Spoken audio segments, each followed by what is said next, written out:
Чувал ли си я? Виждал ли си я? Бялата линейка не идва, за да спасява. В нея няма лекари. Не носи надежда.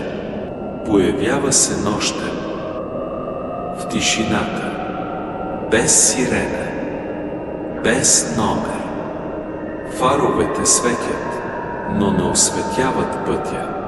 Никой не я вика, сама избира. И когато чуеш звука ти, но не виждаш светлина, линейката вече знае къде си.